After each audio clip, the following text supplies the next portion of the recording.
পরীক্ষাময় আমাদের জীবন। আপদ পরীক্ষা এটা মানুষের পিছু ছাড়ে না, সবার জীবনে পরীক্ষা আছে। নবীদের জীবনেও পরীক্ষা ছিল। সাহাবারা জিজ্ঞেস করেছেন, ইয়া রাসূলুল্লাহ আইয়ুন নাসি আশাদ্দু বালাআন ফিদ দুনিয়া, এই দুনিয়ার বুকে কাদের পরীক্ষা সবচেয়ে বেশি? বিশ্বনবী বলেছেন আল আম্বিয়া, এই পৃথিবীতে সবচেয়ে বেশি পরীক্ষা আল্লাহ তাআলা নিয়ে থাকেন নবীদের। কাদের? নবীদের। সুম্মাল আমসাল ফাল আমসাল, এরপরে নবীদের পরের স্তরে যারা তাদের পরীক্ষা, এরপরে তাদের পরের স্তরে যারা তাদের পরীক্ষা, সিদ্দিকিনদের, শুহাদাদের, সালিহিনদের, আল্লাহওয়ালাদের। যার ঈমান যত মজবুত তার জীবনে পরীক্ষাও তত বেশি। চিল্লায় বলেন ঠিক কিনা? তাহলে মুমিনরা, বিশ্বাসীরা, আমরা কি পরীক্ষা বিপদ আপদে ভয় পাই? হ্যাঁ, বিপদ দেখলে ভয় লাগে আপনাদের? ভয় লাগে? হ্যাঁ না, মুমিনরা বিপদে ভয় পায় না, তারা হতাশ হয় না, সুবহানাল্লাহ, তারা নিরাশ হয় না।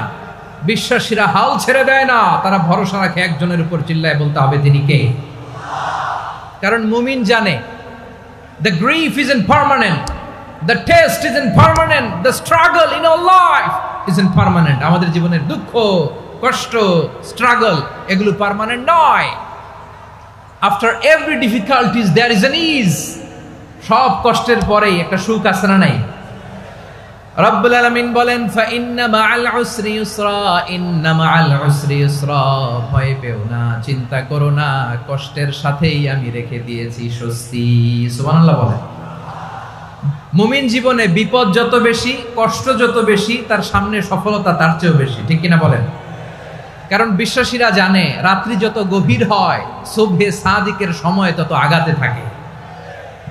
গর্ভবতী নারীর পেটের ব্যথা যত বাড়তে থাকে, ঘরে নতুন মেহমান আগমনের সময় ঘনাতে থাকে। মুমিনদের উপর বিপদ, অত্যাচার, আপদ, পরীক্ষা যত বাড়তে থাকে, কালেমার পতাকা উড্ডয়নের সময় কাছে আসতে থাকে। বিশ্বাসীদের এগুলো হিসাব মিলানো অনেক আগে, এগুলো অনেক আগে হিসাব মিলানো। দুঃখের আধার শেষে সুখের আলো মিটি মিটি হাসে। চিল্লায় বলেন ঠিক কিনা? দুঃখ যত বেশি, পরীক্ষা যত বেশি, কষ্ট যত বেশি, সুখের সময় তত কাছাকাছি। চিল্লায় বলতে হবে ঠিক কিনা? এজন্য মুমিন জীবনে পরীক্ষা বেশি, মুমিনদের হতাশা নাই, মুমিনরা নিরাশ হয় না, হতাশ হয় কাফিররা। মুমিনরা কখনো হাল ছেড়ে দেয় না, মুমিনরা ভরসা রাখে একজনের উপর, তিনি কে? তাহলে আমার প্রিয় পটুয়াখালীবাসী, বিপদ থাকবে, পরীক্ষা থাকবে, এই বিপদ থেকে আমাদেরকে উদ্ধার করবেন একজন, তিনি কে? আমরা শুধু আল্লাহর উপরই ভরসা রাখবো। রাজি আছেন তো? চাইবো একজন সত্তার কাছে। আওয়াজ করে বলুন তিনি কে? একজন সত্তার কাছে চাইবে। বিশ্বনবী ওনার চাচাতো ভাই আব্দুল্লাহ ইবনে আব্বাস রাদিয়াল্লাহু তাআলা আনহুকে বললেন, ইয়া আব্দুল্লাহ ইবনে আব্বাস, হে আব্দুল্লাহ ইবনে আব্বাস, ইদা সাআলতা ফাসআলিল্লাহ, যখন চাইবে আল্লাহর কাছে যাও। ও আব্দুল্লাহ, যখন চাইবা আল্লাহর কাছে চাও। ওয়া ইদা ইসতাআনতা ফাসতাইন বিল্লাহ, যখন সাহায্য চাইবা আল্লাহর কাছে ফরিয়াদ করো।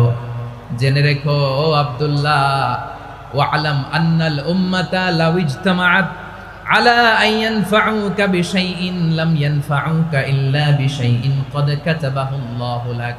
ও আব্দুল্লাহ, জেনে রেখো, মনে রেখো, গোটা বিশ্বের সবাই মিলে যদি তোমার উপকার করতে চায় ততটুকুই তারা করতে পারবে যতটুকু আল্লাহ তোমার নসিবে সেটা লিখে রেখেছে। ঠিক কিনা বলেন? আর যদি গোটা বিশ্বের সবাই মিলে তোমার বিরুদ্ধে কনস্পাইরেসি করে, ষড়যন্ত্র করে, গোটা বিশ্বের সবাই মিলেও যদি তোমার ক্ষতি করতে চায় ততটুকুই শুধু পারবে যেটা আল্লাহ তোমার জন্য বরাদ্দ রেখেছে। যতটুকু আল্লাহ তাআলা তোমার জন্য বরাদ্দ রেখেছে অতটুকুই ক্ষতি করতে পারবে, আর এক চুল বেশিও করতে পারবে না, কমও করতে পারবে না। চিল্লায় বলেন ঠিক কিনা? এজন্য আমরা চাইবো কার কাছে? সবাই বলেন নাই, আওয়াজ করে বলেন কার কাছে? সব সময় আমরা আল্লাহর কাছে চাইবো, বিপদে আপদে, সুখে দুঃখে, সচ্ছল অবস্থায় অসচ্ছল অবস্থায়, পরাজয়ের সময় বিজয়ের সময়, সব সময় আমরা ভরসা রাখবো কার উপর? সবাই বলুন। একদল লোক আছে যারা বিপদে পড়লে আল্লাহরে ডাকে, আছে না নাই? পটুয়াখালীতে মাশাআল্লাহ নাই। বিপদ আসলে আল্লাহরে ডাকে, বিপদ নাই আল্লাহ নাই। বিপদে পড়লে নামাজ পড়ে, বিপদও নাই নামাজও নাই।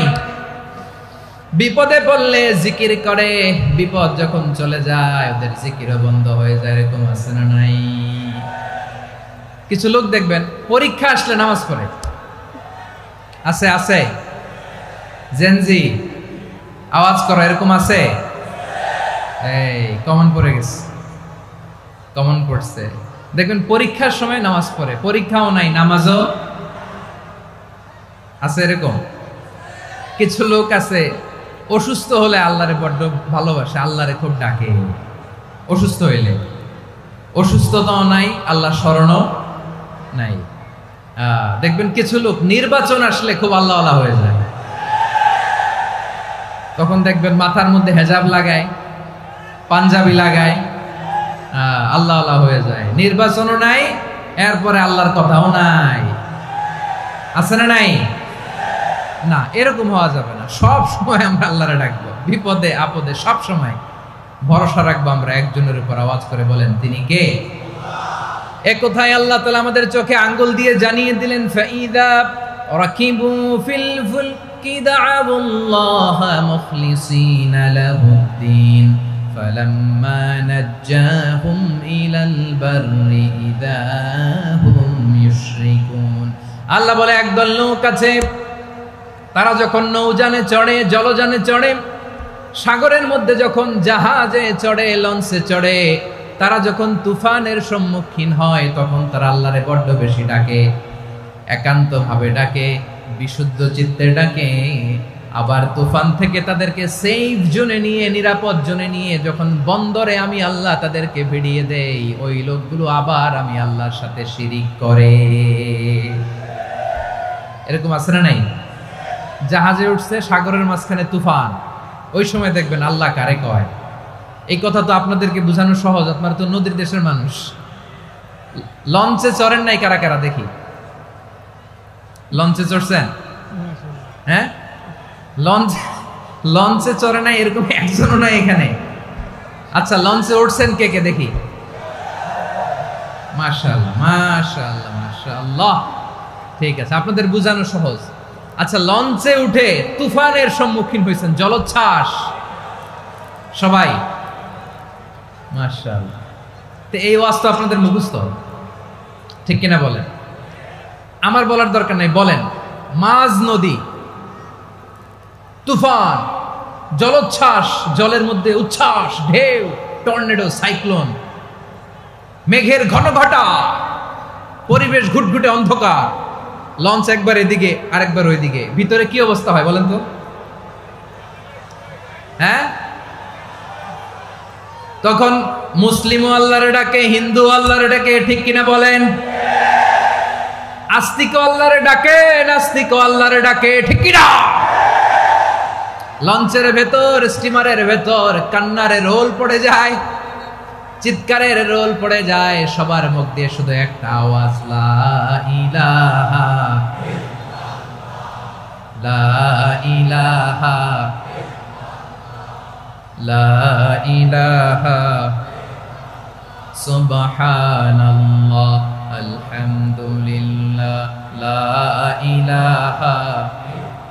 আল্লাহ নামের জিকির করবে যারা, আল্লাহর কাছে প্রিয় তারা, আল্লাহর কাছে প্রিয় যারা, জান্নাতে প্রবেশ করবে তারা, জোরে লা ইলাহা লা ইলাহা ইল্লাল্লাহ লা ইলাহা ইল্লাল্লাহ মুহাম্মাদুর রাসূলুল্লাহ সাল্লাল্লাহু আলাইহি ওয়াসাল্লাম। আমার প্রিয় পটুয়াখালীবাসী, তাহলে লঞ্চের ভেতরে যখন আমরা তুফানের মধ্যে পড়ি তখন সবাই মিলে আমরা একটা নামের জিকির করি। নামটা কার? মুসলমানেরাও ডাকে, হিন্দুরাও ডাকে, আস্তিকও ডাকে, নাস্তিকও ডাকে, সবাই ডাকে একজনকে, তিনি কে? আবার দেখবেন ওই আল্লাহ তুফানের পরে, ঝড়ের পরে ওই লঞ্চটাকে যখন সদর ঘাটে ফিরিয়ে দেয়, আবার আমরা নাফরমানি শুরু করে দেই। সে কোথায় আল্লাহ বললেন ফাইদা রাকিবু ফিল ফুলকি দা'আউল্লাহ মুখলিসিনা লাহুদ্দিন ফালাম্মা নাজ্জাহুম ইলাল বাররি ইযা হুম ইউশরিকুন। সাগরে যখন তুফানে পড়ে আমি আল্লাহর ডাকে, আবার আমি আল্লাহ যখন বাঁচিয়ে দেই, আবার আমি আল্লাহর সাথে শিরিক শুরু করে। আমরা কি এরকম হতে চাই নাকি? এরকম করবেন? হ্যাঁ না, আমরা তুফানে পড়লেও আল্লাহরে ডাকি, আবার বাঁচায় দেওয়ার পরেও ডাকি কারে? আল্লাহকেই ডাকি। বিমানের মধ্যে মাঝে মাঝে দেখবেন যে এয়ার টার্বুলেন্স হয়, জানেন? এয়ার টার্বুলেন্স জানেন তো? মাঝে মাঝে বিমানটা বাউন্সিং করে, বাম্পি, ভেরি বাম্পি ওয়েদার। শোনেন নাই? 40,000 ফিট উপরে যখন থাকে তখন পাইলট মাঝে মাঝে বলে, dear passengers, ladies and gentleman, right now we are flying 40,000 feet above the ground and we are passing very air turbulence, very heavy air turbulence right now. Please fasten your seat belt. দেখবেন মাঝে মাঝে বলে যে ভদ্র মহিলা, ভদ্র মহোদয়গণ, আমরা 40,000 ফিট উপর দিয়ে যাচ্ছি আর এয়ার টার্বুলেন্স ফেস করছি, মেহেরবানি করে আল্লাহর রাস্তে সিট বেল্ট বাঁধুন। তখন বিমানটা এরকম বাউন্সিং করে, শেকিং করে। আপনারা মুখোমুখি হয়েছেন? ইদানিং এই এয়ার টার্বুলেন্স বেড়ে গিয়েছে। গত বছর আমার ইন্টারন্যাশনাল অনেকগুলো ফ্লাইট ছিল, তো আমি দেখলাম যে আগের ফ্লাইটগুলোর তুলনায় এখন এয়ার টার্বুলেন্স খুব বেশি।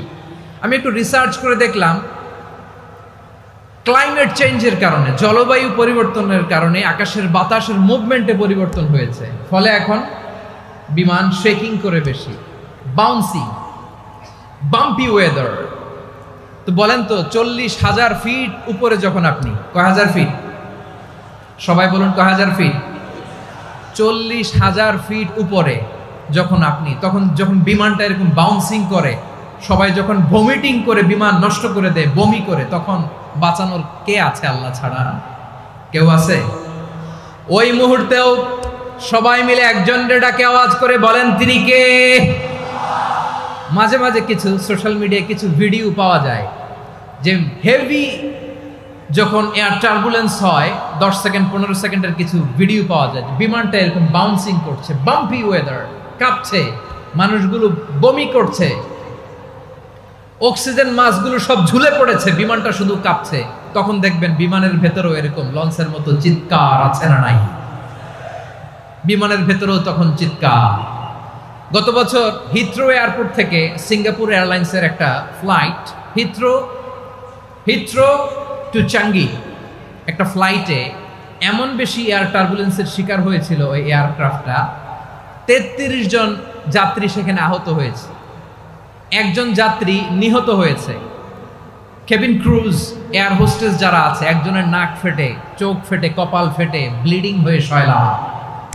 প্রিয় ভাইয়েরা, ওই 40,000 ফিট উপরে বিমানটা যখন কাঁপবে, তখন আমাদেরকে আল্লাহ ছাড়া আর কেউ বাঁচানোর আছে? এত আস্তে বললে হবে? ওই কঠিন মুহূর্তে আমার বাবা আমারে বাঁচাতে পারে, আমার বন্ধু আমারে বাঁচাতে পারে। এই গ্রাউন্ডে, জমিনের বুকে আমার প্রোটোকল, আমার ক্ষমতা, আমার দাম্ভিকতা কোনো কিছু আমারে বাঁচাতে পারে? একজন ছাড়া। চিল্লায় বলতে হবে তিনি কে? সে আল্লাহ বললেন, গোলাম আমি বিপদের সময় ঠিকই তোমাদের বাঁচিয়ে দেই। ওই বিমানের ভেতরে 40,000 ফিট উপরে যখন তোমরা এয়ার টার্বুলেন্সের শিকার হও, তখন নাস্তিকও আল্লাহরে ডাকে, হিন্দু আল্লাহরে ডাকে। জোরে বলেন ঠিক কিনা? আবার বিমানটা যখন শান্ত হয়ে যায়, একটু পরেই বিমানের স্ক্রিনের মধ্যে হিন্দি সিনেমা খোঁজে। বিমানের স্ক্রিনে কিন্তু বিশাল ওখানে আফলাম ফিল্মের একেবারে বোঝাই করা। বিমানটা শান্ত হইলে আবার হিন্দি সিনেমা দেখা শুরু করে। একটু আগে ডাকছিল কারে? দেখবেন বাংলাদেশে আমাদের ক্রিকেটাররা যখন অন্য কোনো দেশের সাথে খেলে, অনেক সময় এমন হয় বল বাকি একটা, রান দরকার 6টা। বল বাকি কয়টা? পটুয়াখালী বুঝে নাই বোধহয়। বল বাকি কয়টা? রান দরকার। আপনি দেখবেন ক্যামেরাম্যান তখন গ্যালারিতে খালি দেখায় দর্শকদের যে কি অস্থিরতা। হিপ হপ স্টাইলের মেয়েটা, যে মেয়েটার ওড়না এতক্ষণ ছিল গলায়, এতক্ষণ কইছিল, ওই মেয়েটা দেখবেন ওড়নাটা টেনে মাথায় দিয়ে এরকম মুনাজাত ধরতেছে, আল্লাহ আল্লাহ, একটা সক্কা, আল্লাহ আল্লাহ আমার লাল সবুজের পতাকারে তুমি অপমানিত কইরো না আল্লাহ। ইন্ডিয়ার সাথে আমাদের খেলা আল্লাহ, আল্লাহ একটা ছক্কা, একটা পুরো পুরো খেলা জুড়ে এই মেয়ের ওড়না ছিল গলায়, কিন্তু যখন এক বলে 6 রান দরকার ওড়না চলে আসছে কোথায়? মাথায়। আবার মুনাজাত আছে না নাই? ঠিকই বাংলাদেশের দামাল ছেলে এমন এক শট মারলো, বল চলে গেল স্টেডিয়ামের বাইরে, ছক্কা, জিতে গেলাম আমরা। পুরো স্টেডিয়াম জুড়ে চিৎকার, হই হুল্লোড়, মৌজ মাস্তি। যেই মেয়েটা মাথার মধ্যে ওড়না দিয়ে এতক্ষণ সুবহানাল্লাহ সুবহানাল্লাহ বলে আল্লাহর কাছে দোয়া করেছে, ওই মেয়ে এখন আবার ওড়না ফেলে দিয়ে নাচা শুরু করে দিয়েছে। তাহলে আল্লাহর ভয়, আল্লাহর প্রতি আস্থা, বিশ্বাস, ভালোবাসা, এটা কি ক্ষণিকের জন্য? মানে আমার যখন লাগবে তখন আল্লাহর ইউজ করবো নাকি? হ্যাঁ, বিপদে আপদে, সুখের সময় দুঃখের সময় সচ্ছল অসচ্ছল অবস্থায় বিশ্বাসীরা ভরসা রাখে একজনের উপর। চিৎকার করে বলো, পটুয়াখালী তিনি কে? সে আল্লাহ বললেন, গোলাম মনে করো না জাহাজ থেকে সদরঘাটে ভিড়িয়ে দিলাম তুমি নিরাপদ হয়ে গেছো। মনে করো না 40,000 ফিট থেকে সেফ ল্যান্ডিং এর পরে এয়ারপোর্টে নেমে গেলেই তুমি নিরাপদ হয়ে গেছো। ও মিয়া, বিপদ কি শুধু সাগরে আর আকাশে? ঘরের বিপদও, ঘরের ভেতরও বিপদ আসতে পারে কি পারে না? এজন্য সূরা মুলক আল্লাহ বললেন, আমিনতুম মান ফিস সামাই আন ইয়াখসিফা বিকুমুল আরদা ফাইযা হিয়া তামুর। তোমরা কি ভাবছো তোমরা নিরাপদ? সাগরের মধ্যে তুফান, আল্লাহ আল্লাহ ডাকলাম, সদরঘাটে যেয়ে পড়ছি, বাইসা গেছেন তো আপনি। আর পাবে আপনারে আল্লাহ? আল্লাহরে তো সাগরের মাঝখানে তো আল্লাহ আপনারে পাইছিল, আর তো পাবে না। আর পাবে আপনারে? আর আল্লাহ ধরতে পারবে আপনারে? ঘরের ভেতরও বিপদ দিয়ে আটকাতে পারে কে? 5 স্টার 7 স্টার হোটেলের ভেতরও আমাকে বিপদের মধ্যে ফেলে দিতে পারেন কে? আল্লাহ বললেন, তোমরা কি ভেবেছো তোমরা নিরাপদ? আমি চাইলে ল্যান্ডস্লাইডস, ভূমি ধস দিয়ে 1 লক্ষ এক মুহূর্তে নিয়ে যেতে পারি। এক সুনামি দিয়ে থাপ্পড় মেরে 3 লক্ষ সাগরের ভেতরে ঢুকায় দিতে পারি। 1 সেকেন্ডও লাগে না আমার। أم أمنتم من في السماء أن يرسل عليكم حاصبا فستعلمون كيف نذير। আল্লাহ চাইলে আকাশ থেকে পাথর বৃষ্টি নাজিল করতে পারেন কি পারেন না? এই মুহূর্তে এখানে ভূমিকম্প দিতে পারেন কি পারেন না? আচ্ছা, ভূমিকম্প যখন হয় আমাদের কারো হুঁশ থাকে? আপনি মনে করছেন আমরা সাধারণ মানুষ, আমরা দৌড় দেই, আর প্রেসিডেন্ট প্রধানমন্ত্রী ওনারা বুঝি খাটে শুয়ে থাকে? কথা বুঝে নাই বোধহয়। ভূমিকম্প, আর্থকোয়েক যদি হয়, বাঁচার জন্য আমরা কি করি? হয় খাটের তলায়, ডাইনিং টেবিলের নিচে, উপরে শক্ত কিছু আছে এটার নিচে, অথবা ঘর থুইয়া দেও, দৌড়। তো প্রধানমন্ত্রী উনি কি করে? প্রেসিডেন্ট উনি কি করে? হ্যাঁ, উনি খাটের মধ্যে যে শুয়ে থাকে নাকি?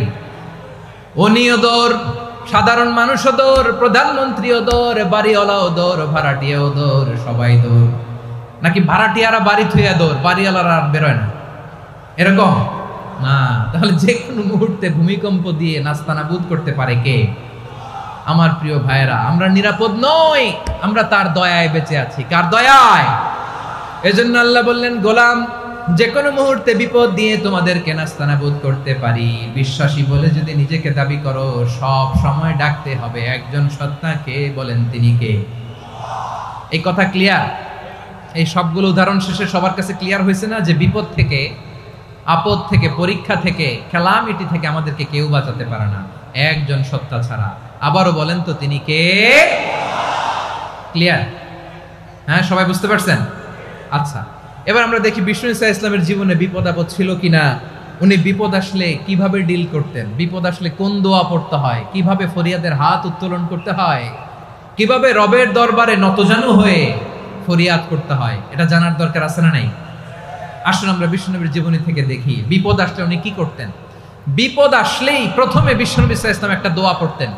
কি পড়তেন? তিনি পড়তেন, ইন্না লিল্লাহি ওয়া ইন্না ইলাইহি রাজিউন। নিশ্চয় আমরা আল্লাহর জন্য, নিশ্চয় আমরা কার দিকে ফিরবো ভাই?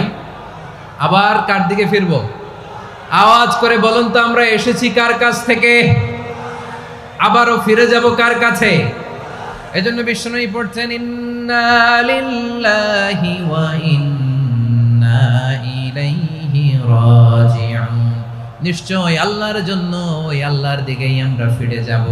তারপরে বিষ্ণুই পড়তেন আল্লাহুম্মা আজুরনি ফি মুসিবাতি ওয়াখলুফ লি খায়রাম মিনহা।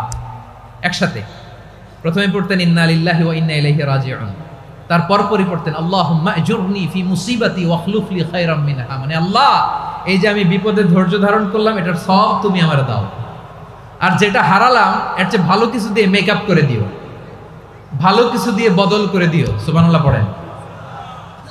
তাহলে বিপদ আসলে আমরা কি পড়ব? কথা বলেন। এই যে আমি শুয়েছিলাম, নাশিদ গাচ্ছিল ওরা, এদেশে পরস্পরে দেখা হলে দেয় সালাম, এদেশে আমজনতার হৃদয় জুড়ে পাকালাম, এদেশে বিপদ এলে সর্বজনে সর্বক্ষণে দোয়া পড়ে ইন্না লিল্লাহ, কি পড়ে? সুবহানাল্লাহ সুবহানাল্লাহ সুবহানাল্লাহ সুবহানাল্লাহ। এদেশে আজান শুনে সূর্য ওঠে শহর গ্রামে, এদেশে আজান শুনে সূর্য ডুবে সন্ধ্যা নামে, এদেশে সকল কাজে সবাই বলে বিসমিল্লাহ, এদেশে ভালো কিছু দেখে শুনে হাসি মুখে সবাই বলে মাশাআল্লাহ। সুবহানাল্লাহ পড়েন। তাহলে বিপদ এলে আমরা কি পড়ি? কথা বুঝলে সবাই উত্তর দিতে হবে, বিপদ এলে কি পড়ি? তাহলে বিপদ এলেই আমরা এখন থেকে ইন্না লিল্লাহ পড়বো, নাকি হাই হুতাশ করবেন? একদল আছে হাই হুতাশ করে, হায় আল্লাহ রে মোর কি হইল রে, মুই কি হরমু রে, মুই কমবে জামু রে, আছে না নাই? এরকম বিলাপ করতে নিষেধ করেছেন বিশ্বনবী। কি করব, কই যাব, কি হবে, হায় হায়, এরকম হাহুতাশ আছে না নাই? বিশ্বাসীরা হাহুতাশ করে না, তারা ইন্না লিল্লাহ পড়ে। কি পড়ে মনে থাকবে? আমরা পড়ব ইন্না লিল্লাহি ওয়া ইন্না ইলাইহি রাজিউন, নিশ্চয়ই আমরা আল্লাহর জন্য, আমরা আল্লাহর দিকেই ফিরে যাব। এরপর পড়ব আল্লাহুম্মা আজুরনি ফি মুসিবাতি ওয়াখলুফ লি খায়রাম মিনহা, আল্লাহ আমি যে বিপদে ধৈর্য ধারণ করলাম এটার সওয়াব দিও, আর যা হারালাম তার চেয়ে ভালো কিছু দিয়ে বদল করে দিও। সুবহানাল্লাহ পড়েন। বিশ্বনবীর হাদিস শুনলেন উম্মে সালামা রাদিয়াল্লাহু তাআলা আনহা, ওনার স্বামী হলো আবু সালামা। মজার ঘটনা খেয়াল করে শুনেন আমার প্রিয় কলিজার টুকরা ভাইয়েরা, কানগুলো খরগোশের কানের মতো খাড়া করে আমার দিকে তাকান। সাইয়্যিদাতুনা উম্মে সালামা রাদিয়াল্লাহু তাআলা আনহা, ওনার স্বামীর নাম আবু সালামা। শ্রেষ্ঠ দম্পতি, শ্রেষ্ঠ ফ্যামিলি। প্রথমে হিজরত করেছিলেন হাবাসায়, পরে হিজরত করেছেন মদিনায়। উহুদ যুদ্ধের পরে ওনার স্বামী আবু সালামা ইন্তেকাল করলো, শহীদ হলো। সুবহানাল্লাহ পড়েন। যখন আবু সালামা ইন্তেকাল করলো, উম্মে সালামা রাদিয়াল্লাহু তাআলা আনহা কেঁদে কেঁদে হয়রান। আর নবীর শিখানো বাণী অনুযায়ী তিনি বারবার পড়ছিলেন ইন্না লিল্লাহ। কি পড়ছিলেন? মুই কই যামু, কি হরমু, এগুলো বলে নেই। কি বলছে? ইন্না লিল্লাহ। যেহেতু বিশ্বনবী বলেছেন কেউ যদি বিপদের প্রথম ধাক্কায় পড়ে ইন্না লিল্লাহি ওয়া ইন্না ইলাইহি রাজিউন, আল্লাহুম্মা আজুরনি ফি মুসিবাতি ওয়াখলুফ লি খায়রাম মিনহা, তাহলে এই বিপদে যে সে যা হারালো তার চেয়ে শ্রেষ্ঠ কিছু দিয়ে আল্লাহ তার বদল দিয়ে দিবে। এই হাদিস শুনে উম্মে সালামা রাদিয়াল্লাহু তাআলা আনহা, ওনার প্রাণ প্রিয় স্বামী আবু সালামার ইন্তেকালের পরে চোখের পানি ছাড়ে আর পড়ে ইন্না লিল্লাহি ওয়া ইন্না ইলাইহি রাজিউন, আল্লাহুম্মা আজুরনি ফি মুসিবাতি ওয়াখলুফ লি খায়রাম মিনহা। বারবার এই দোয়া পড়ে চোখের পানি ছাড়ে, এই দোয়া পড়ে চোখের পানি ছাড়ে, আর মনে মনে বলে আবু সালামার মতো ভালো মানুষ মদিনাতে নাই, আবু সালামার চেয়েও ভালো মানুষ মদিনাতে নাই, তার চেয়ে ভালো মানুষ কি করে আল্লাহ তাআলা আমারে দিবে, তার চেয়ে ভালো মানুষ তো আমি মদিনাতে দেখি না। চোখের পানি দিয়ে বুক ভাসায় আর নবীর হাদিসের উপর আমল করে পড়ে ইন্না লিল্লাহি ওয়া ইন্না ইলাইহি রাজিউন, ইন্না লিল্লাহি ওয়া ইন্না ইলাইহি রাজিউন। পড়তে পড়তে চোখের পানি ছাড়ে আর চিন্তা করে বিশ্বনবী বললেন এই দোয়া পড়লে যেটা হারালাম তার চেয়ে ভালো কিছু দিয়ে আল্লাহ পুরস্কার দেয়। আবু সালামার চেয়ে ভালো মানুষ মদিনার মধ্যে আর কে হতে পারে? কি আজীব তামাশা, কি অবাক করা ঘটনা। কিছুদিন পরে দেখা গেল সাইয়্যিদুল মুরসালিন রাহমাতাল লিল আলামিন স্বয়ং বিশ্ব নবী উম্মে সালামাকে বিয়ের প্রস্তাব পাঠিয়েছে। স্বয়ং বিশ্বনবী উম্মে সালামা রাদিয়াল্লাহু তাআলা আনহাকে বিয়ের প্রস্তাব পাঠিয়েছেন। উনি রাজি হয়ে গেলেন, বিয়ে হয়ে গেল, উনি হয়ে গেলেন উম্মুল মুমিনিন, আমাদের মা, পুরো মুসলিম উম্মার মা। চিৎকার করে বলেন আল্লাহু আকবার। তাহলে আমার প্রাণপ্রিয় ভাইয়েরা, বিপদে পড়লে আমরা পড়বো ইন্না লিল্লাহি ওয়া ইন্না ইলাইহি রাজিউন, আল্লাহুম্মা আজুরনি ফি মুসিবাতি ওয়াখলুফ লি খায়রাম মিনহা। পড়বেন? পড়বেন না? যারা যারা বিপদ আসলে এই দোয়াটা পড়বেন এখন থেকে, আওয়াজ করে ইনশাআল্লাহ বলেন। যা হারাইছেন তার চেয়ে শ্রেষ্ঠ জিনিস দিয়ে বদলা দিবে কে? বিশ্বাস হয়? একটু সন্দেহ লাগে মনে হয়, একটু সন্দেহ আছে? যাদের বিশ্বাস হবে তাদের কি আল্লাহ উত্তম বদলা দিবে, ঠিক কিনা বলেন? তাহলে বিপদে পড়লেই প্রথমে আমরা এটা পড়ব। দোয়াগুলো যদি এখন মুখস্থ না হয়, এই যে রেকর্ডিং হচ্ছে, পেয়ে যাবেন, কালকেই পেয়ে যাবেন। শুনে শুনে মুখস্থ করবেন। আমার মায়েরা, আমার বোনেরা, আপনাদের জন্য 3টি মাঠের অ্যারেঞ্জমেন্ট করা হয়েছে, আমি জানি। আপনারাও এই দোয়াগুলো পড়বেন, আপনার স্বামীকে শেখাবেন, সন্তানকে শেখাবেন, আপনার পুরো পরিবারটাকে জান্নাতের টুকরো বানিয়ে দিবে কে? তাহলে বিপদ আসলে প্রথমে কি পড়তে হবে এটা জেনে গেলাম। এরপরে বিপদ আসলে নিজেকে কি করে আল্লাহর কাছে সঁপে দিতে হয় এটাও জানার দরকার আছে না নাই? বিপদে প্রথমে ইন্নালিল্লাহ পড়লাম, ধৈর্য ধারণ করলাম, বিপদ থেকে উদ্ধারের সর্বোচ্চ চেষ্টা করলাম। আমার কাজ যখন শেষ, তখন আমি আমার এই বিষয়টা আল্লাহর কাছে সঁপে দিব। কার কাছে সুপর্দ করব? কার কাছে? বিপদে বললে কেমন করে নিজেকে আল্লাহর কাছে সঁপে দিতে হয়, আসুন সাইয়েদনা ইব্রাহিম আলাইহিস সালামের জীবনী থেকে জানি। আল্লাহর খলিল ইব্রাহিম আলাইহিস সালাম আমাদের মতো সমাজ ব্যবস্থা পায় নাই। আমরা জন্মের পরে আমাদের কানের ভেতরে আজান দিয়েছে কে? একামত দিয়েছে কে? আমাদের বাপদাদারা আমাদের কানে আজান দিয়েছে কি? দেয় নাই। আমাদের জন্মের পরেই তো আজান, একামত, বাড়ির পাশে মসজিদ, প্রতিদিন আজান, জুমার খুতবা, প্রতি মাসে মাসে তাফসিরুল কোরআন মাহফিল, মসজিদ, মিনারা, অভাব নাই, ঠিক কিনা বলেন? আপনি যেই সুন্দর ইসলামিক এনভায়রনমেন্ট পেয়েছেন, আমাদের ইব্রাহিম খলিল, উনিও কি এরকম পেয়েছিলেন? হ্যাঁ, উনি জন্মের পরপরই ওনার কানে আজান দিয়েছে কেউ? আমার প্রিয় ভাইরা, আগা গোড়া একটা শিরকি পরিবেশ উনি জন্মগ্রহণ করেছেন। উনি ছাড়া ওই তল্লাটে একজনও আল্লাহর উপর বিশ্বাসী নাই। কল্পনা করতে পারেন? গোটা তল্লাটে, গোটা দেশে বিশ্বাসী মুমিন, আল্লাহর উপর বিশ্বাস স্থাপনকারী কয়জন? সবাই বলেন কয়জন? বাকি সব মুশরিক। বাকি সব মুশরিক নিজের সাথে নিজে শক্ত বোঝাপড়া করে, অ্যানালজি করে, সেলফ কনভারসেশন করে উনি মহা সত্যের সন্ধান পেয়েছে। উনি আকাশের তারা দেখে ভাবে মনে হয় এটাই আমার খোদা, পরে দেখে তারা নাই, মনে মনে বলে না তাইলে এটা না। আবার চাঁদ দেখে বলে চাঁদটা বড় মায়া লাগে, মনে হয় এটাই আমার রব, পরে দেখে চাঁদও নাই, কয় না এটা না। এরপরে দ্বীপ প্রহরের জলজলে সূর্যটা খা খা করে গোটা পৃথিবীটারে রৌদ্র দিয়ে তাতিয়ে রাখে। তিনি ভাবলেন মনে হয় এটাই আমার রব, কারণ এটাই তো সবচেয়ে বড়। কিন্তু বিকেল বেলা ওই সূর্যটাও যখন চলে যায়, সাইয়েদনা ইব্রাহিম বলে না এটাও তো নাই, আমার খোদা যদি আমারে ছেড়ে চলে যায়, বিপদে পড়লে আমারে উদ্ধার করবে কে? এভাবে নিজের সাথে অ্যানালজি, সেলফ কনভারসেশন করতে করতে করতে তিনি মহা সত্যের সন্ধান পেয়েছেন। সুবহানাল্লাহ পড়েন। সব শেষে তিনি ডিসিশন, নিশ্চয় আমি এমন সত্তার দিকে মনোনিবেশ করলাম, মুখাপেক্ষী হলাম, যিনি আকাশ বানিয়েছেন, জমিন বানিয়েছেন, আমি মুশরিক নই। সুবহানাল্লাহ। পারতেন, আপনি পারতেন? কেউ নাই, লক্ষ লক্ষ মুশরিক, আপনি একা। ওনার মতো এরকম বিচক্ষণতা দিয়ে আল্লাহরে খুঁজে পাইতে পারতেন আপনি? কি নবী ছিল, আল্লাহকে খুঁজে পেয়েছে। যখন আল্লাহর ইবাদত শুরু করলো, এই কথা ছড়ায় পড়লো চারদিকে। নমরুদ সাইয়েদনা ইব্রাহিমকে ডেকে পাঠালেন। নমরুদ বলে, ইব্রাহিম তুমি নাকি মূর্তির পূজা না করে কোন নতুন রবের ইবাদত করো, কে তোমার রব? সাইয়েদনা ইব্রাহিম বললেন, রব্বি আল্লাযী ইউহয়ী ওয়া ইউমীত, আমি এমন রবের ইবাদত করি যিনি জীবন দেন, যিনি মৃত্যু দেন। নমরুদ বলে, তাই নাকি? তোমার রব জীবন দেয়, মৃত্যু দেয়, আর এটা তো আমি দেই, আমিও তো জীবন দেই, আমিও তো মৃত্যু দেই। সাইয়েদনা ইব্রাহিম বললেন, কেমন করে তুমি জীবন দাও, মৃত্যু দাও, একটু দেখাও তো। নমরুদ জেলখানা থেকে দুজন কয়েদিকে ডেকে আনলো, কয়েদি এনে অর্ডার করলো, একটাকে এখনই শিরোচ্ছেদ, হেড অফ, ডেথ পেনাল্টি, মৃত্যুদণ্ড দেয়া হলো, ফিনকি দিয়ে রক্ত বেরোলো।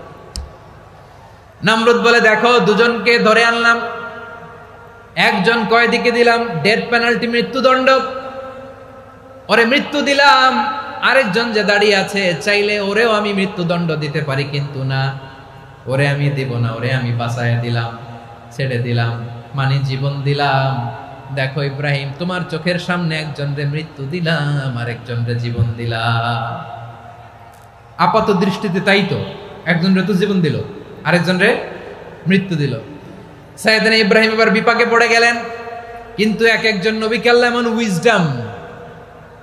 এমন উইজডম বিচক্ষণতা দিয়ে এই জমিনে পাঠিয়েছেন, মুহূর্তের মধ্যে আল্লাহর খলিল ইব্রাহিম বললেন, ফাইন্নাল্লাহা ইয়াতি বিশ-শামসি মিনাল মাশরিকি ফাতি বিহা মিনাল মাগরিব ফাবুহিতাল্লাযী কাফার। আল্লাহর খলিল ইব্রাহিম বললেন, নমরুদ, বুঝলাম তুমি জীবন দাও, মৃত্যু দাও, দেখলাম, কিন্তু আমার রব, আমার আল্লাহ প্রতিদিন সকালবেলা উষা লগ্নে ওই পূর্ব দিগন্ত থেকে সূর্যটাকে উদিত করেন, সাঁঝের বেলা, বিকেল বেলা, কুধুরি লগ্নে, সন্ধ্যা বেলা ওই দ্বিপ্রহরের জল জলে সূর্যটাকে পশ্চিম দিগন্তে ডুবিয়ে দেন। মানে সকালবেলা পূর্ব দিক থেকে উদিত করা সূর্যটাকে পশ্চিম দিকে বিকেলে তিনি ডুবিয়ে দেন। তুমি যদি পারো ওই সূর্যটাকে পশ্চিম দিক থেকে উদিত করে পূর্ব দিকে ডুবিয়ে দাও। সুবহানাল্লাহ পড়বেন না? দেখেন, ইনস্ট্যান্ট ইন্টেলেক্ট, মুহূর্তে বিচক্ষণতা, উইজডম কাকে বলে? নমরুদ পারবে? নমরুদের বাপ পারবে? ওর দাদা, ওর 14 গোষ্ঠী, গোটা বিশ্বের সব ক্ষমতাধর রাষ্ট্রনায়করা একসাথে হলে পারবে? ফাবুহিতাল্লাযী কাফার পারে নাই, ব্যর্থ হয়েছে। এবার তেলে বেগুনে জ্বলে উঠেছে, রেগে মেগে আগুন বলে, ফালকুহু ফিল জাহিম। ওর সাথে তর্ক নাই, না পেরে এবার এটারে আগুনে ফেলা। বিশাল বিশাল গাছ কেটে লাকড়ি এনে আগুনের কুণ্ডলি বানানো হলো, দাও দাও দাও দাও করে আগুন জ্বলে। আল্লাহর খলিল ইব্রাহিমকে আগুনে নিক্ষেপ করা হবে। আল্লাহর খলিল সাইয়েদনা ইব্রাহিমের হাতের মধ্যে রশি দিয়ে টাইট করে বাঁধা হলো, পায়ের মধ্যেও টাইট করে রশি দিয়ে বাঁধা হলো। আল্লাহর খলিল ইব্রাহিমকে আগুনের কুণ্ডলির মধ্যে ফেলা হবে। ওমিয়া, আপনি যে বিপদের কারণে ভয় পান, হতাশ হন, এটা কোনো বিপদ ওনার বিপদের সামনে?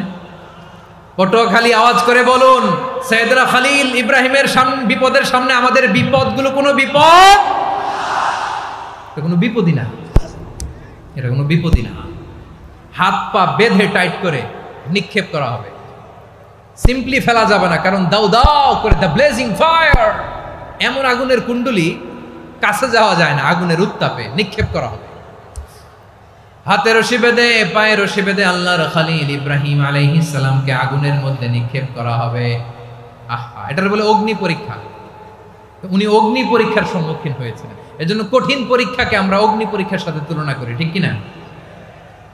সাইয়েদনা জিবরাইল এসে বললেন, ও আল্লাহর খলিল, ওরা তো আপনার হাতও বেঁধে ফেললো, পাও বেঁধে ফেললো, নড়াচড়ার সুযোগ নাই, বলেন আমি জিবরিল ফেরেশতা আপনার জন্য কি করতে পারি? আল্লাহর খলিল ইব্রাহিম বলেন, ও জিবরাইল, তোমার কাছে আমার কোনো চাওয়া পাওয়া নাই। সুবহানাল্লাহ বলেন। তোমার কাছে বলার কিছু নাই, তোমার সাহায্যের আমার দরকার নাই। সাইয়েদনা ইব্রাহিম আলাইহিস সালামকে হাতে পায়ে রশি বেঁধে, হাত পা বাঁধা অবস্থায় জ্বলন্ত অগ্নিকুণ্ডে যখন নমরুদের দলবল নিক্ষেপ করবে, আল্লাহর খলিল কিভাবে নিজেকে আল্লাহর কাছে সঁপে দিয়েছেন, পটুয়াখালীর ভাইরা খেয়াল করে শুনুন। হাত পা বেঁধে আল্লাহর খলিলকে যখন নিক্ষেপ করা হবে, তিনি মুখ ফুটে বলে ফেললেন, হাসবুনাল্লাহু ওয়া নি'মাল ওয়াকিল। হাসবুনাল্লাহু ওয়া নি'মাল ওয়াকিল, আমার জন্য আল্লাহই যথেষ্ট, আমার জন্য আল্লাহই যথেষ্ট। তিনি আমার সবচেয়ে বড় গার্ডিয়ান, তিনি আমার সবচেয়ে বড় অভিভাবক। জিব্রাইলের সাহায্যে রফারকে ফিরিয়ে দিলেন, দুনিয়ার বুকে কারো কাছে কিছু বলেন নাই, মুখ ফুটে বলেছেন হাসবুনাল্লাহ। ও আমার পটুয়াখালীর প্রাণের ভাইয়েরা, খেয়াল রাখবেন, কোন বান্দা তার হাতে থাকা সব চেষ্টাটুকুন করার পরে মুখ ফসকে মুখ দিয়ে যখন বলে ফেলে হাসবুনাল্লাহ, বান্দা যখন হাসবুনাল্লাহ বলে ফেলে, ওই ব্যাপারটা ডিল করার দায়িত্ব স্বয়ং আল্লাহ আরশের উপর থেকে নিয়ে নেয়। আপনি যখন বলে ফেলবেন হাসবুনাল্লাহ, এটা ডিলিং করবে কে তখন? চিল্লায় বলেন না, তিনি কে? বান্দা তার সাধ্যের সবটুকু চেষ্টার পরে নতজানু হয়ে যখন বলবে হাসবুনাল্লাহ, আল্লাহ তুমি আমার জন্য যথেষ্ট, নি'মাল ওয়াকিল, তুমি আমার শ্রেষ্ঠ অভিভাবক, তখন তার কি দরকার না দরকার এটা ডিল করে স্বয়ং আল্লাহ। নিক্ষেপ করা হলো সাইয়েদনা ইব্রাহিমকে অগ্নিকুণ্ডলিতে। হাজার হাজার মানুষের দৃশ্য দেখার জন্য জড়ো হয়েছে এরকম বিশাল ময়দানে। কিন্তু কি অবাক করা ঘটনা, সবাই ভয় পাচ্ছিল, না জানে কি হয়ে যায়। আল্লাহর খালিলকে যখন আগুনের কুণ্ডলিতে নিক্ষেপ করা হয়, আল্লাহর খালিল ইব্রাহিম আগুনের কুণ্ডলের মধ্যে বসে বসে মানুষগুলোর দিকে তাকিয়ে হাসতে শুরু করে দেয়। কারণ আকাশ থেকে রব্বুল আলামিন স্পেশাল ভার্ডিক্ট নাজিল করেছেন, স্পেশাল হুকুম জারি করেছেন, কুলনা ইয়া নারু কুনি বারদান ওয়া সালামান আলা ইব্রাহিম। ও আগুন খবরদার, সৃষ্টির শুরু থেকে তোকে একটা ধর্ম আমি বাতলে দিয়েছিলাম, তোর ধর্ম, আগুনের ধর্ম হলো যা পাবে জ্বালিয়ে সারখার করবে। আল্লাহ বলল, আগুন তোর ধর্ম দিয়েছিলাম, তুই সব জ্বালিয়ে পুড়িয়ে সারখার করে দিবি, কিন্তু ক্ষণিকের জন্য আমি তোর জ্বালিয়ে দেওয়ার ক্ষমতাটাকে কেড়ে নিলাম, জ্বালিয়ে ভস্ম করে দেওয়ার ক্ষমতা আমি কেড়ে নিলাম। কুনি বারদান, ঠান্ডা হয়ে যা, কিন্তু এত বেশি ঠান্ডা হবি না আবার আমার ইব্রাহিমের জন্য সর্দি লেগে না যায়। সুবহানাল্লাহ, এত আস্তে বললে হবে? কুনি বারদান, বারদ মানে বরফ, ঠান্ডা, ঠান্ডা হও, কিন্তু এত ঠান্ডা হবি না যাতে আমার ইব্রাহিমের কষ্ট হয়। আগুন বলে, আল্লাহ একবার বললাম ঠান্ডা হও, আবার বলো এত ঠান্ডা হবি না যাতে খালিলের সর্দি না লাগে। কেমন ঠান্ডা হব, কেমন এনভায়রনমেন্ট তৈরি করে দেব বলো। আল্লাহ বললেন, সালামান আলা ইব্রাহিম, আমার খালিল, আমার কলিজা, আমার ইব্রাহিমের জন্য তুই জান্নাতের গুল বাগিচা হয়ে যা। ও ভাই, নবী মুসার মতো ঈমান হলে রাস্তা হবে সাগর জলে, নবী ইউসুফের মতো ঈমান হলে একে একে দরজা খোলে। নবী ইব্রাহিমের মতো ঈমান যদি আজও থাকে বিদ্যমান, অগ্নিকুণ্ডে দেখতে পাবে খুবসুরতে ফুল বাগান। কুলনা ইয়া নারু কুনি বারদান ওয়া সালামান আলা ইব্রাহিম। বান্দা যখন মুখ দিয়ে বলে হাসবুনাল্লাহ, আমার আল্লাহ আমার জন্য যথেষ্ট, এই বলে যখন নিজেকে সঁপে দেয়, তার কি লাগবে ওই দায়িত্ব স্বয়ং নিয়ে নেয় কে? সবাই বলেন, স্বয়ং নিয়ে নেয় কে? তাহলে আমার প্রিয় ভাইরা, বিপদের শুরুতেই আমরা বলবো ইন্না লিল্লাহ। শুরুতে কি বলবো? এরপরে যেই বাক্যটা পড়ে নিজের পরিস্থিতিকে আল্লাহর দরবারে সঁপে দিব, সেটা হচ্ছে হাসবুনাল্লাহ। সেটা কি? বিষ্ণু বলেন, লা ইয়াজালু লিসানুকা রাতাবান মিন যিকরিল্লাহ, সব সময় আল্লাহর স্মরণ দিয়ে, জিকির দিয়ে জিহ্বাটারে সিক্ত রাখো। আর শয়তানু জাসিমুন আলা কলবি ইবনে আদম, শয়তান বনি আদমের কলবে খামচি মেরে বসে থাকে। ফাইদা যাকারাল্লাহ খানাসা, মানুষ যখন আল্লাহর স্মরণ করে জিকির করে, শয়তান দৌড়ে পালায়। ওয়া ইদা গাফালা ওয়াসওয়াসা, যখনই বনি আদম গাফেল হয় তখনই শয়তান তার হৃদয়ে ওয়াসওয়াসা দেয়। এজন্য বিপদে পড়লে ইন্না লিল্লাহ, নিজের সবটুকুন করার পরে, নিজের রোল প্লে করার পরে নিজেকে আমরা কি বলে সঁপে দিব? সবাই বলেন, সবাই বলতে হবে। আরো জোরে বলেন, মনে থাকবে? বিপদে পড়লে প্রথমে ইন্না লিল্লাহ, এরপরে নিজেকে যখন সঁপে দিব তখন হাসবুনাল্লাহ। এরপরে কঠিন বিপদ যদি যখন বিশ্বনবী পড়তেন তখন কি করতেন? এমন বিপদ মাঝে মাঝে হয় না, দেয়ালে পিঠ থেকে যায়, চোখে মুখে অন্ধকার, কি করব দিশা খুঁজে পাই না, এরকম হয় কখনো? হ্যাঁ, আপনাদের হয়? হয় না? তো জান্নাতে আছেন আপনারা।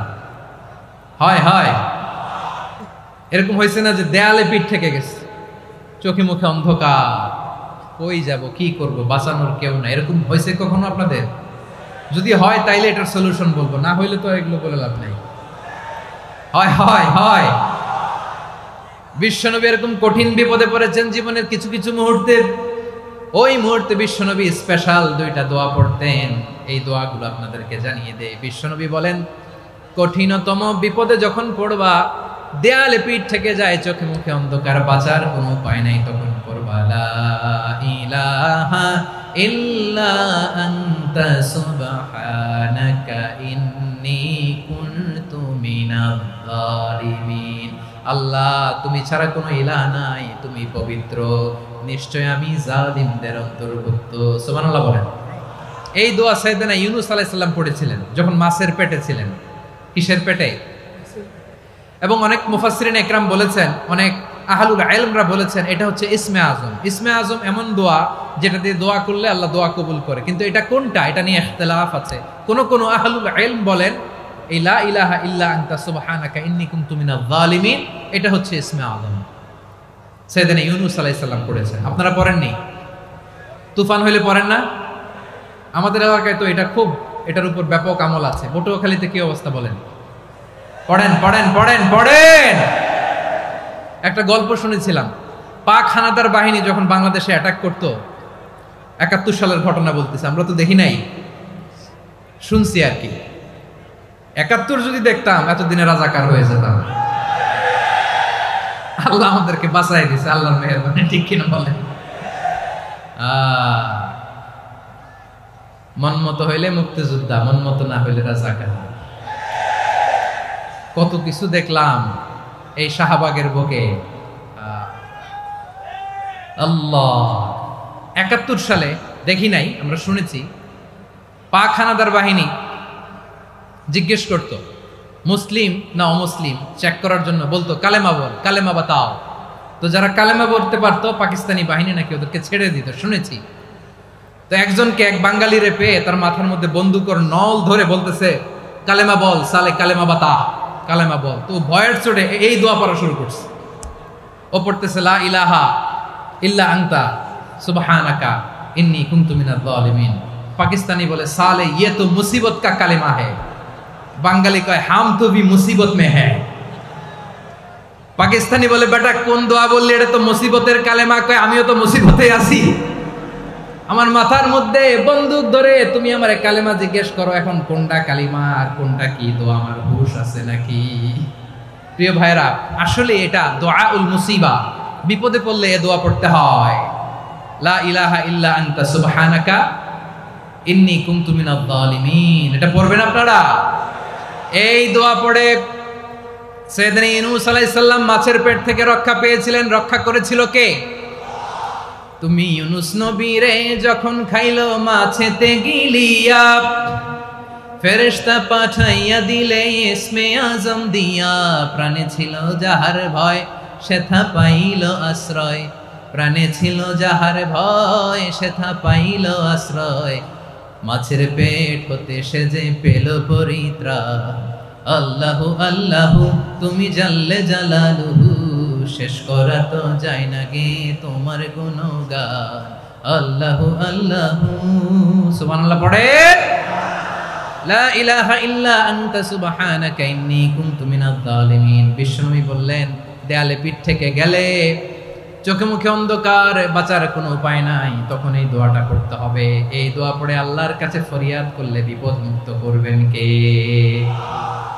কেন এই দোয়াটা আল্লাহর কাছে বড্ড প্রিয় জানেন আমার ভাইয়েরা? কারণ এই দোয়ার মধ্যে 3টা জিনিস আছে। আমি যেরকম আঙ্গুল উঁচু করেছি এরকম করেন তো। 3টা, কয়টা?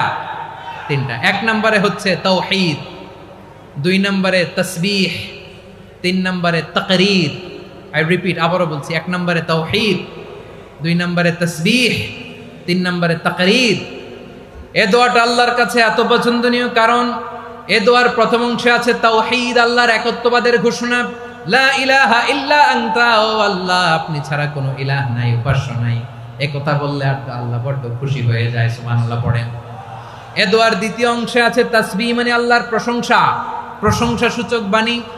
সুবহানাক সুবহানাক সুবহানাক, ও আল্লাহ আমি আপনার পবিত্রতা ঘোষণা করছি, সুবহানাক। এই কথা শুনলেও আল্লাহ খুশি হয়ে যায়, সুবহানাল্লাহ পড়েন।